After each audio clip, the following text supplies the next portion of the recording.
चोरी होगी? भैया मेरा कोई नहीं है, ना मेरा बाप है ना मेरा कोई भाई है। मैं मेरी लड़की की, लड़की मेरी है बस। बेटी की तरह छाती के लाई थी जब मैं रोऊं थी। और जो मेरा खुद का आदमी था, मेरे परिवार वाले थे, उनने सीधी एक के बात कह दी थी, कितने मर तू और तेरी छोरी, हमने कोई मतलब नहीं है, तुम मन ने भी कोई रिश्ता नहीं रखना नहीं उन लोगों थे। पहली शादी ने मैं इस मोड़ पे लाके खड़ी कर दी, तो दूसरे ते मैं क्या उम्मीद लगाऊं? सॉरी, मैं रिश्ते वास्ते मैं ना ब्याह करना चाहती और ना ही मेरी कोई राय है इस चीज में। भाई गजब हरियाणा मीडिया देखने वाले सारे दर्शकों ने भाई रवि नागर की प्यार भरी राम राम। दोस्तों आप लोगों के बहुत सारे फ़ोन आ रहे थे, बहुत सारे मैसेज आ रहे थे और बहुत सारे कमेंट आ रहे थे, भाई पूनम के पास जाओ और पूछो वो कहाँ है हाल फिलहाल में और क्या कुछ उसके साथ घर पर घटना घटी है और पुलिस प्रशासन क्या कुछ कार्रवाई कर रहा है। तो जो भी आपके सवाल थे, जवाब थे, आपने कमेंट भी कर रखे और बहुत सारे लोगों के फ़ोन आए थे भाई रिश्ते खातिर, सारी चीज़ें की जो है बात करेंगे हम। बेबे राम राम। राम राम भाई। तो बेबे सबसे पहले नो बता, आपके घर पे क्या कहानी हुई थी जो आपके पापा ने और भाई ने आप बाहर काट दी? भाई घर पे यही कहानी थी, 2-3 दिन तक मेरी विजय से बात होने लगी थी, जबकि पहला नहीं होया करती। फिर हम एक दूसरे से बात करने लगे थे। फिलहाल आप चाहो तो मैं ऑडियो सुना सकूँ सबके सामने जो हमारी बात हुई थी व्हाट्सएप पे। और तो शुरू वाले दिन तो यूँ झगड़ा चलता रहा, लेकिन अगले दिन हमारी ठीक तरह बातचीत होने लगी। उन्हें बताई उसने क्या दिक्कत थी, मैंने बताई भैया यह बात हुई थी, मतलब मिसअंडरस्टैंडिंग हो रही थी जो खत्म होने लगी थी। हाँ, तो इस बात का मतलब ना तो मेरे घर वाला नबेरा तक मैं विजय से बात करूँ, ना विजय के घर वाला नबेरा वो मेरे से बात करे था, मैं किसी ने नहीं बेरा था, मैंने पता था। और तो भाई ने देख ली मैं बात करती, उसने देखी कि जिस तरह फोन चार्जिंग पे लगा रखा था, मैंने मेरा फोन लॉक रहा कर हमेशा। और तो उसने फोन उठाकर चेक कर लिया, मैं विजय की चैट ऑडियो वगैरह थी। और तो उन्होंने बोला कि जब तक नहीं किया गेल रहना है तो लिकड़ी फलाना दकड़ा। मैंने भी उस तेनों कह दी भाई मैं अपने खसम में तो बात कर रही हूँ, कोई गलत थोड़ी ना कर रही हूँ। और तो इस बात पर उसने पहले तो मेरी चुन्ने मेरे 2-3 मारे। फिर मैंने भी उसके एक मेरे तो छोटा है, मैंने उसका धक्का मारा, उन्हें मेरी छोरी गोदी में लेकर फेंक कर मेरे गल में जो चुन्नी है वो उड़ा करती मैं या लपेट दी थी। मेरा पापा भी वाड़े खड़ा था, पापा गाड़ के जितने में मतलब आधे नीचे थे, 2-4 लोग ऊपर भी चढ़े। तो ये बात होते होते मेरे पापा भी बोले, मेरे तो उल्ट सल्ट बातें कही, मारे नहीं उन्ना। फिर उन्होंने बोले एक काम कर तना उड़े बसाना है ना, तो क्यों हमारे पीछे भी पानी की तरह अब वहाँ लाग रही है और ते आड़े हाथ जोड़ा हमारा छोड़ दे पेंडा लिकड़ जा फलाना। इस बात तो मैं घर तक आ गई थी। अच्छा, मतलब आपका भाई ये चाहता है आप विजय के पास घर ना बसाओ? मैंने ये बात नहीं पता, वो कहने का तो मतलब उनका यही था ना, वे दोनों चाहते कि भाई फैसला हो जाए। मैंने फैसला क्यों लेना है? इस बात तो यही जाहिर हो है भाई, जो वो नहीं चाहते कि आप दोबारा उसके पास जाओ, तो जाहिर हो लग रहा है ना। तो गलती की थी, मैं अपने हस्बैंड से तो बात कर रही थी, रिश्ता था मेरा इब्ती। और दूसरी बात, जब मैं फैसला ही ना चाहती, मैं इस चीज पता अटल थी, मैंने जाना ही वाड़ा। तो उनने क्या दिक्कत थी मैं कि बेशक बात करूँ उसका, इस बात थे। तो वे तो यही कहे थे क्यों घर तक मतलब क्यों बात करे है, छोड़ दे पेंडा उससे कहते जाना है। वह फैसला करना चाहे थे, मैं फैसला करना नहीं चाहती, मैंने वाड़े रहना था। अच्छा। इस बात पर रोला था। और आपका पिताजी क्या चाहे? पापा ने भी साथ में जब तक कह दी छोड़ दे पेंडा, देख लो पापा क्या चाहे। मतलब वो भी आपके भाई के साथ है? हाँ। अच्छा, कुल मिला के वो ये चाहते भाई आपका वहाँ से फैसला हो जाए। अच्छा, आप क्या चाहते हो? मैं फैसला चाहती ना, वाड़े जाना चाहती ना। जो मेरे साथ होया मैंने भी देखना भाई, जिस तरह मैं रोई हूँ घर ते बेघर में होगी, ससुराल वाले मेरे छूट गए, माँ बाप मेरे छूट गए, किसके कारण? सिर्फ एक चांदराम के कारण। चांदराम कौन है? मेरे ससुर है। अच्छा, उसके कारण। हाँ। जो आपके पति तब बात हुई थी तो आपने लगा था घर बस जाएगा? हाँ बिल्कुल, आप चाहते हो तो 1 मिनट रोक दो, मैं ऑडियो दिखा दूंगी, सुना दूंगी। आपने जो मेरे हस्बैंड ने अपने पापा के बारे में जो कुछ कह रखा है, अच्छा। वो आप देख लो। अगर मेरी बात झूठ लगती हो तो मैं आपने दिखा दूंगी वो चीज भी। हाँ, और रही दूसरी बात, जो मेरे घर वाले कह रहे, मैंने रिकॉर्डिंग वो देखी थी वीडियो, 15,000 का फोन, वो फोन उनके पास जाकर देख लो कितने हजार का, कितने का नहीं। सेकंड हैंड उन्होंने फोन दिया था, पहले दवा था मेरे तक 1500 का फोन, इंटेक्स का कीपैड का। फिर टच दवा था, जबकि 2 ही दिन हुए थे उस फोन ने। जिस दिन वो आया था उस दिन मैं विजय तो बात कर लगी थी। सिर्फ व्हाट्सएप पे बात हुई थी, हमारी कॉलिंग पे भी नहीं हुई थी। व्हाट्सएप पे बात? हाँ, व्हाट्सएप पे बात हुई थी, मैसेज पे। वो फोन आप देख लो, जो इतनी झूठ बोले लाग रहा है। 15,000 का फोन था, हमने निबेरा फलाना दकड़ा, या कति झूठ। आप उस फोन ना खुद जाकर देख लो, बिल्कुल टूटा फूटा पड़ा है, बैटरी भी उसकी हिल है। एक और बात बताओ, जब आपकी बात विजय तो हुई थी और आपके भाई ने और आपके पापा ने यह चीज़ पसंद नहीं थी, आप विजय तक बात करो, जब आप वहाँ तक निकाल दी तो विजय ने आपका साथ क्यों नहीं दिया? मैं क्या बात कह आपने सकती बताई हूँ। उससे? हाँ, मैंने सबसे पहला जाते हुए मैं घर तक लिखड़ी, मैंने सबसे पहले मैंने विजय याद करा था। कौन था घर क्या मैं छोड़ दी, किस दौरा फोन करूँ, मेरी अच्छी तरीके बात होती, मैंने हमारे उसने फोन कर उस दौरा फोन करा, उसने मैंने उस तब बात करी तो छुटते ने बोला कि तेरे घर वाले ने तो मेरी दरखास्त दे रखी है, हमारी छोरी ने बजा ले गया, इस टाइप की फरमाने दरखास्त दे रही थी वह। अरे तो मैंने कह रखी है उस ऑडियो में, मैं कहा झूठे हूँ ना, खुद ये वो काम करे मेरी गैलरी मारे में लिखड़ी थी। तो ये देखो उस तरह डरिया है या कायर है इतना, या अपने बच्चे पालन का दम नहीं है, वो आप देख लो उस बंदे में किस टाइप का है।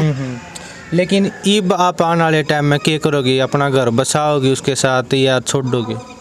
कुछ नहीं कह सकती, बाकी मेरे फिलहाल में मन में ये है, जो आदमी अपनी खुद की औलाद का ना होया उस तभी उन्होंने कह दी, मैं नहीं जानता। देखो, जब तक तो आप अपने घर थे, चलो रोड़ा झगड़ा हो जाता है, मायके में भी आना पड़ सकता, ससुराल में भी रहना पड़ सकता, लेकिन एक टाइम अब आपके पास ऐसा था, आप घर से बेघर थी, उस टाइम पे भी विजय ने आपका साथ नहीं दिया। हाँ तो तभी तो आगे क्या उम्मीद? पहले तो मैंने क्या करती, मैंने विजय गिल रहना है, पहला उसने मेरी जरूरत नहीं थी, आज के टाइम में मैंने उसकी जरूरत नहीं है, ना मेरी छोरी ना उसकी जरूरत, ना हमने वो आदमी चाहिए। जिंदगी का सबसे कठिन रास्ता था आपके लिए वो दिन। सब तो बड़ी तो ये देख लो, घर नहीं बाहर नहीं, किसी ने जानते ना पहचानते ना, मैंने जिससे ज्यादा उम्मीद थी उससे दो रहे तो मैंने फोन करा होगा, उन्हें तो छुटते ये कह दिया कितने मरे। एक बार कौन थी वो औरत थी जो, उनने मेरे तो फोन भी दिया, भाई दिनेश जिसके कारण आज मैं यहाँ खड़ी हूँ, या मेरी बेटी ठीक है, उसने बात करके रिक्वेस्ट करके उनके घर आ रही, जिस औरत ने मैं जानू नहीं थी, अपनी बेटी की तरह छाती के लाई थी जब मैं रोऊं थी, और जो मेरा खुद का आदमी था, मेरे परिवार वाले थे, उनने सीधी एक के बात कह दी थी, कितने मर तू और तेरी छोरी, हमने कोई मतलब नहीं है, तुम मैंने भी कोई रिश्ता नहीं रखना नहीं उन लोगों थे। आस खत्म हो गई, आस टूट गई है बाप की। हाँ, आपका भाई भी आपके साथ नहीं है, पिता भी नहीं है, सासू भी नहीं है, ससुरा भी नहीं है, हालांकि जो आपका जीवन साथी था पति, वो भी आपके साथ नहीं है, वो भी साथ छोड़ गया, तो उनके साथ कोई रिश्ता नहीं रखना चाहती। अच्छा, और एक और बात है, आपके लिए बहुत सारे मैंने आपकी वीडियो बनाई थी, मैं आज ही आपसे मिला हूँ, और बहुत सारे फ़ोन भी आ रहे हैं, उनके कमेंट भी आ रहे हैं, रिश्ते के लिए फ़ोन आ रहे हैं, उसमें क्या कुछ कहना चाहोगे? मेरी अभी कोई राय नहीं है ना, फिलहाल अब तक मेरी यही सोच है, पहली ये शादी ने मैं इस मोड़ पे लाके खड़ी कर दी, तो दूसरे तो मैं क्या उम्मीद लगाऊं। सॉरी, मैं रिश्ते वास्ते मैं ना ब्याह करना चाहती और ना ही मेरी कोई राय है इस चीज़ में। फिर कानूनी तरीके से लड़ाई जारी रहेगी? हाँ जी बिल्कुल। अच्छा, तो प्रशासन क्या कुछ कार्रवाई कर रहा है या नहीं कर रहा है? देख लियो, सोमवार मंगल को मेरी काउंसलिंग है, जो पहले बात थी लाइव होगी और लाइव ही होगी। देख लियो, जिसकी जो गलती होगी वो सामने आवेगी। परिवार वाला तो मेरा रिश्ता खत्म है, गोरड़ गांव तो मेरा कोई रिश्ता नहीं है, इतनी गिरी हुई उन जितनी गिरी हुई मैं नहीं हूँ कि मैं उन पे केस गिर दूंगी। आखिरकार न उनने मेरे तो जन्म दिया था, उनने जो करा उनके आगे, मैं जो करूँगी मेरे आगे, लेकिन जिसके कारण आज मैं यहाँ खड़ी हूँ, जिसने मैं जानू नहीं थी पहचानू नहीं थी, आज वो औरत मेरा साथ दे रही है, उसके घर में ठहर रही हूँ। और तो मैंने लड़ना है सिर्फ अपने ससुराल पक्ष वाला गिला, जिसकी वजह से मेरी और मेरी लड़की की जिंदगी खराब हुई है बस। और जो आपका भाई है और आपका पिता है, आपका माँ नहीं है, आज थोड़ी कमी महसूस हो रही होगी? भैया मेरा कोई नहीं है, ना मेरा बाप है ना मेरा कोई भाई है, मैं मेरी लड़की की, लड़की मेरी है बस, कोई नहीं है मेरा। अब आने वाले टाइम में क्या कुछ करोगी, कहाँ पे रहोगी, क्या कुछ है हक? 20 अक्टूबर को मेरी लड़की का जन्मदिन है, उस दिन 21 तारीख को आपने पता चल जाएगा मैं अपनी ज़िंदगी किस तरीके से स्टार्ट करूँगी। क्या अभी मैं कुछ बता नहीं सकती। अच्छा। बहुत सारे ऑप्शन है मेरे आगे, लेकिन एक 20 तारीख मेरी लड़की का जन्मदिन है, उस दिन देखते बताऊँगी भाई मैंने क्या करना अपनी लाइफ में क्या नहीं। अच्छा, उस दिन फाइनल डिसीजन होगा? हाँ, अभी कोई डिसीजन नहीं है। अच्छा, तब तक हमारी पुलिस कार्रवाई भी हो जाएगी, काउंसलिंग भी हो जाएगी, मेरी लड़की का जन्मदिन भी मनाया जाएगा। यहाँ पे जुड़े भी हैं बंदे जो मेरे तक मिलना चाहे वो भी आई हो। मैं तो यही कहूँ भाई, जितना आप मेरे तक मिलना चाहो थे कमेंट में आ गए, पूनम तक मिलना है, बेबे वो कह रही है, जितनी बेबे आके फ़ोन आए दिनेश भाई दो रहे अब पूनम तक बात करवाओ, मैं फ़ोन पर बात नहीं कर पाई उनसे। तो मैं यही कहूँ भैया, ये गाँव कौन सा गढ़ गाँव का मंदिर है, प्राचीन शिव मंदिर, उसमें आके मेरी लड़की का जन्मदिन है, वहाँ आके बेशक मिल सकते हो मेरे से। एक महिला का हमारे पास फोन आया था, वैसे तो बहुत सारी कहा लिया। उस महिला का ये कहना था भाई मेरा मैसेज जो पूनम तक ज़रूर पहुंचा दियो। उस महिला का ये कहना था भाई जो पूनम को मैं एक राय देना चाहती हूँ भाई, जो रायपुर में आपकी शादी हुई थी ना, आप वहीं पर चाहे किराए पर हो या कोई पंचायत आपको ज़मीन दे दे तो आप लास्ट तक वहाँ रहोगे तो शायद कुछ ना कुछ हो सकता है। हाँ, मैं दिल से धन्यवाद करूँ उस बहन की, सुनी थी मैंने ऑडियो। बाकी दीदियों क्या करे ना, अगर दुश्मन आगे रहे तो दुश्मन दिखाई देवेंगे, कुछ कर नहीं पाऊंगी मैं उनके सामने रही तो। लेकिन दिक्कत मतलब नाम उन्ने कर रखना है मैंने। जब तक मैं अपने पैरा पे नहीं खड़ी होती ना तो मैं शादी करती और ना मैं डिवोर्स देती, ना करण दूर ना करती। अच्छा अच्छा। हाँ।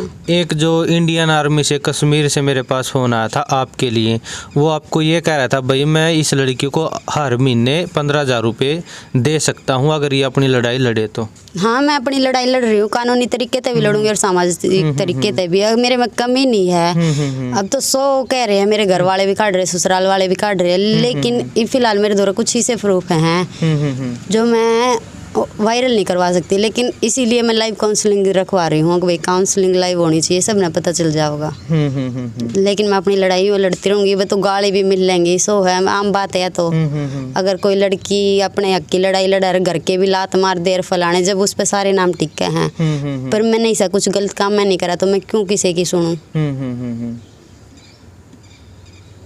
तो अब आगे क्या कुछ कहाँ पे रहना सहना होगा आपका, क्या कुछ सोचा है ऐसा? फिलहाल तो मैं बबली मैडम के पास हूँ। बबली मैडम के पास है। हाँ, देखो इसके पास भी ज़्यादा दिन तक आप नहीं रह सकते क्योंकि उसका भी अपना परिवार है। और आपने भी अपनी लाइफ आगे शुरुआत करनी है। आप अकेले हो जीवन में भाई, वही तो अकेले की तो मेरी छोरी है, मेरी गेल है, जिसके कारण मैं आज लड़ रही हूँ या जिंदा हूँ, कुछ भी कह लो। 20 तारीख, वही तो मैं कह रही हूँ, 20 तारीख के बाद मेरा डिसीजन। अब मैं सोच नहीं पा रही भाई मैं क्या करूँ क्या नहीं, तो 20 तारीख के बाद पता चल जाएगा। अच्छा चलो भाई, फिलहाल भाई हम देख लग रहे थे पूनम हमारे साथ थी और आपने क्या कुछ लगा है आप एक बार कमेंट करके ज़रूर बता दिए। और जितने भी भाई रिश्ता खातर फ़ोन करे हैं वो शायद ना करें क्योंकि इब इसका डिसीजन इसने नहीं लिया है, इब टाइम लगेगा और जो भी फाइनल होगा वो हम आप तक ज़रूर पहुँचा देंगे। फिलहाल भाई इस वीडियो ने शेयर कर दियो। जय हिंद जय भारत।